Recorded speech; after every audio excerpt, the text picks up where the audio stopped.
하나님이 사랑하시는 비산동교회 성도님들, 지난 하루 동안 평안하셨습니까? 오늘 우리에게 주시는 하나님의 말씀은 이사야 51장 17절에서 23절까지 말씀입니다. 하나님의 말씀을 함께 읽겠습니다. 여호와의 손에서 그의 분노의 잔을 마신 예루살렘이여 깰지어다 깰지어다 일어설지어다. 내가 이미 비틀거름치게 하는 큰 잔을 마셔 다 비웠도다. 내가 낳은 모든 아들 중에 너를 인도할 자가 없고 내가 양육한 모든 아들 중에 그 손으로 너를 이끌 자도 없도다. 이 두 가지 일이 내게 닥쳤으니 누가 너를 위하여 슬퍼하랴. 곧 황폐와 멸망이요 기근과 칼이랴. 누가 너를 위로하랴. 내 아들들이 곤비하여 그물에 걸린 영양같이 온 거리 모퉁이에 누웠으니 그들에게 여호와의 분노와 내 하나님의 견책이 가득하도다. 그러므로 너 곤고하며 포도주가 아니라도 취한 자여 이 말을 들으라. 내 주 여호와 그의 백성의 억울함을 풀어주시는 내 하나님이 이같이 말씀하시되 보라, 내가 비틀거름치게 하는 잔 곧 나의 분노의 큰 잔을 내 손에서 거두어서 내가 다시는 마시지 못하게 하고 그 잔을 너를 괴롭게 하던 자들의 손에 두리라. 그들은 일찍이 내게 이르기를 엎드리라. 우리가 넘어가리라 하던 자들이라. 너를 넘어가려는 그들에게 내가 내 허리를 땅과 같게 길거리와 같게 하였느니라 하시니라. 아멘. 먼저 기도하고 우리에게 주신 하나님의 말씀을 묵상하겠습니다. 사랑이 많으신 하나님 아버지, 우리의 마음을 열어주옵소서. 주님의 말씀을 듣는 시간, 다른 것에 우리의 마음을 빼앗기지 않게 하시고 늘 주님의 말씀 안에 위로와 힘을 얻는 우리 모두가 되게 하여 주옵소서. 이 모든 말씀 우리 주 예수 그리스도의 이름으로 기도드립니다. 아멘.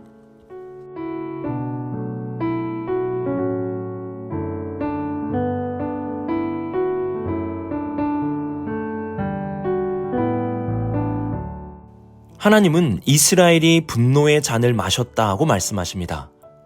보통 잔이라고 하면 술이 담겨 있는 잔을 생각하게 되는데요.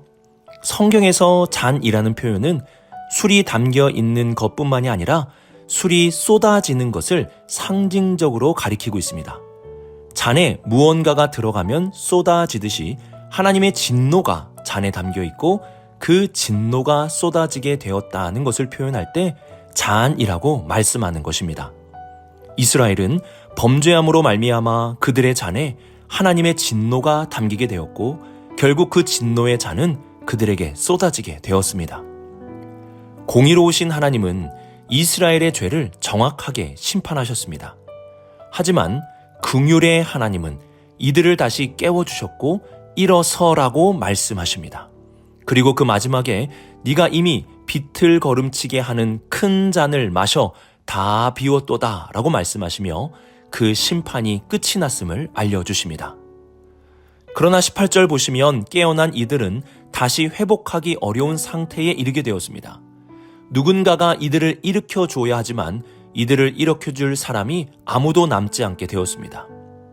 우리가 노년이 되면 동료도 떠나가고 친구들도 점점 다 떠나가게 됩니다. 그리고 결국 부모님이 힘을 다해 키운 자녀들만이 부모님의 곁에 남아있게 되는데요. 자녀들은 일어설 수 없는 부모님의 손을 잡아주기도 하고 거동이 어려운 부모님을 좋은 곳에 모시고 가기도 합니다. 자녀들은 일어설 수 없는 삶의 마지막 의지와 도움이 됩니다. 하지만 이스라엘에게는 이러한 자녀들조차 보이지 않았습니다. 20절을 보시면 그들의 아들들은 그물이 걸린 영양같이 온 거리 모퉁이에 누워있게 되었다고 말씀합니다. 이는 이제 이스라엘을 도울 사람이 아예 남지 않았다는 것을 의미합니다. 19절을 보시면 이들은 황폐하였고 멸망을 받았고 기근으로 살기가 어려운 상태에 있었음을 알 수 있습니다.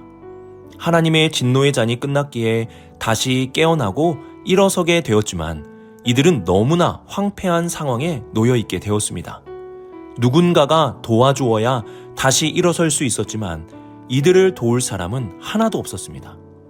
하지만 22절을 보시면 내 주 여호와 그의 백성의 억울함을 풀어주시는 내 하나님이 이같이 말씀하시되 보라 내가 비틀거름치게 하는 잔 곧 나의 분노의 큰 잔을 내 손에서 거두어서 내가 다시는 마시지 못하게 하고 라고 말씀하십니다.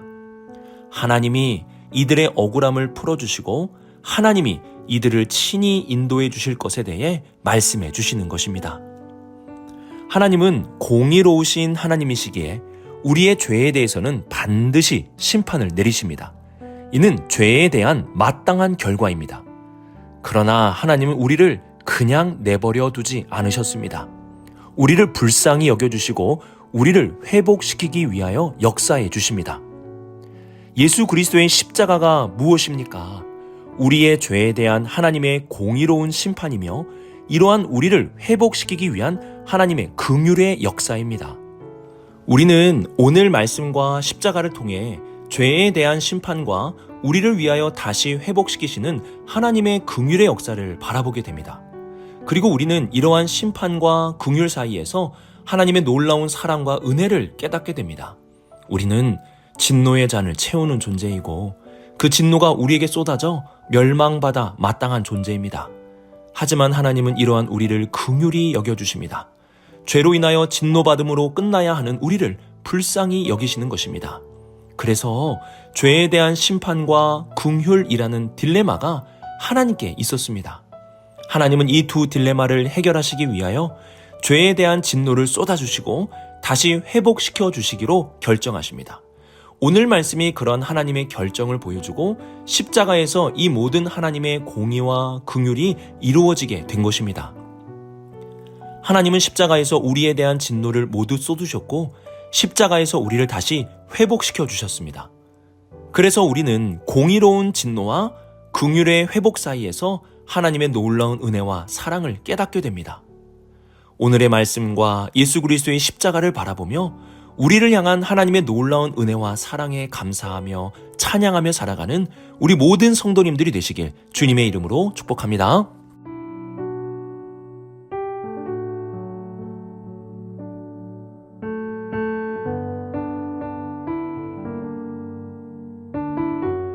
(23절을) 보시면 그 잔을 너를 괴롭게 하던 자들의 손에 두리라고 말씀하십니다.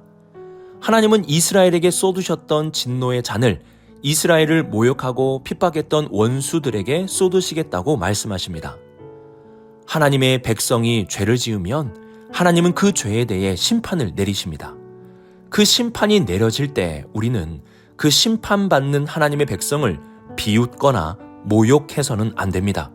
왜냐하면 오늘 말씀과 같이 그 진노가 다 쏟아지고 나서 하나님은 그들을 다시 회복시켜 주실 것이기 때문입니다. 그 진노는 계속되는 것이 아닙니다. 예수님은 예수 그리스도 안에 있는 형제 자매들 중에 작은 자 하나라도 실족하지 않게 해야 함을 강조하셨습니다. 혹여나 그들 중에 하나라도 실족하게 된다면 차라리 연자 맷돌을 목에 달아 바다에 떨어지는 것이 낫다라고까지 말씀하셨습니다. 자신의 죄로 인하여 고통 중에 있는 자에게 함부로 말을 해서는 안 됩니다. 하나님이 이들을 버렸다, 하나님이 이들을 멸망시키셨다, 이러한 말을 해서는 안 되는 것입니다. 요한복음 3장 17절을 보시면 하나님이 그 아들을 세상에 보내신 것은 세상을 심판하려 하심이 아니요 그로 말미암아 세상이 구원을 받게 하려 하심이라고 말씀하시며, 하나님은 심판을 원하시는 것이 아니라 구원을 원하신다는 것을 분명하게 말씀하십니다. 하나님의 선지자 요나는 죄악이 가득한 니느웨 백성들에게 하나님의 불의 심판이 내려지길 원했지만 하나님은 그러한 그들도 구원하시기를 원하셨습니다. 그러므로 하나님의 백성들이 고통 중에 있다고 함부로 정죄하거나 비난해서는 안 되는 것입니다. 우리는 그들이 자신의 죄를 깨닫고 돌이켜 회복에 이를 수 있도록 구원을 잃지 않도록 도와줘야 하는 것입니다. 죄에 대해서 하나님은 반드시 심판하십니다. 하지만 하나님은 하나님의 백성이 다시 구원의 자리에 올 수 있도록 그들을 다시 부르시고 회복할 수 있도록 도와주십니다. 이러한 하나님의 역사가 있었기에 우리가 이 자리에 있을 수 있는 것이고, 이러한 하나님의 은혜와 긍휼이 있기에 우리는 함부로 누군가의 죄에 대해 정죄하거나 비난해서는 안 되는 것입니다.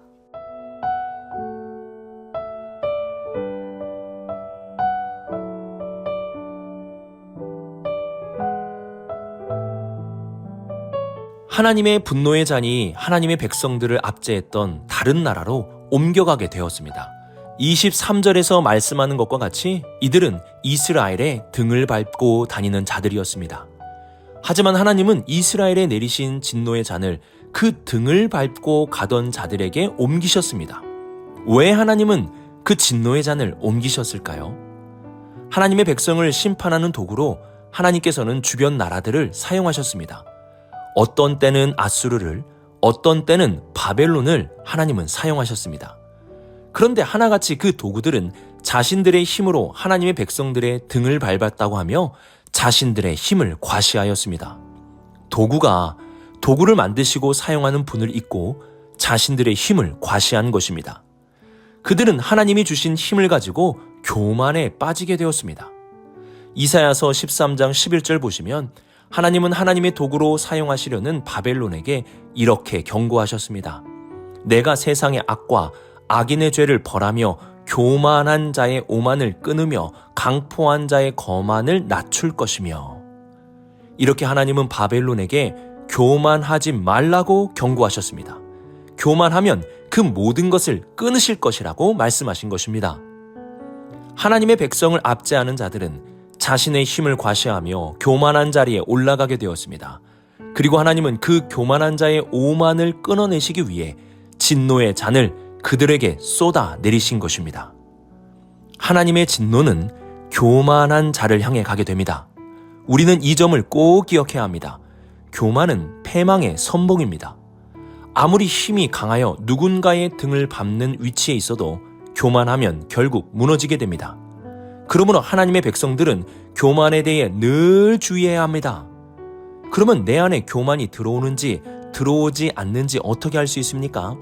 신명기 8장 14절 보시면 교만함이 내 안에 들어오면 하나님을 잊게 된다고 말씀합니다. 하나님을 잊어가는 마음은 내가 점점 교만해지고 있다는 것입니다. 내 입술에 하나님에 대한 감사와 찬양이 줄어가는 것은 내가 점점 교만해지고 있다는 것입니다. 하나님을 잊는 것, 이것이 교만함이 내 안에 들어오고 있다는 신호입니다. 하나님을 잊고 사는 교만을 주의합시다. 우리가 교만하게 되면 하나님의 진노는 결국 우리 위에 쏟아지게 되는 것입니다.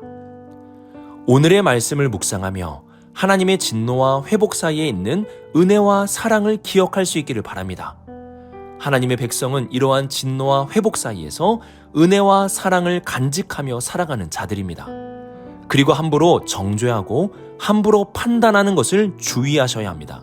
하나님의 심판을 받았어도 하나님은 결국 그들이 다시 돌아오길 원하고 계십니다. 마지막으로 교만을 주의합시다. 교만은 하나님의 진노가 내려지는 자리입니다.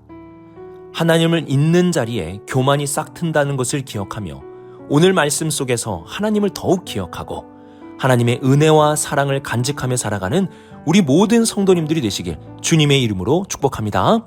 기도하겠습니다. 사랑의 하나님 아버지, 오늘 주님의 은혜와 사랑을 기억하며 살아가는 우리 모두가 되게 하여 주옵소서. 십자가에서 우리의 죄의 모든 진노를 쏟으시고 십자가의 피로 우리를 다시 회복하게 하신 하나님의 은혜와 사랑에 감사와 찬양을 올려드립니다. 또한 우리가 함부로 정죄하거나 심판의 자리에 오르지 않도록 붙들어 주시고 교만함이 아닌 하나님을 늘 기억하며 살아가는 겸손의 자리에 있게 하여 주옵소서. 이 모든 말씀 하나님의 아들 우리 주 예수 그리스도의 이름으로 기도드립니다. 아멘.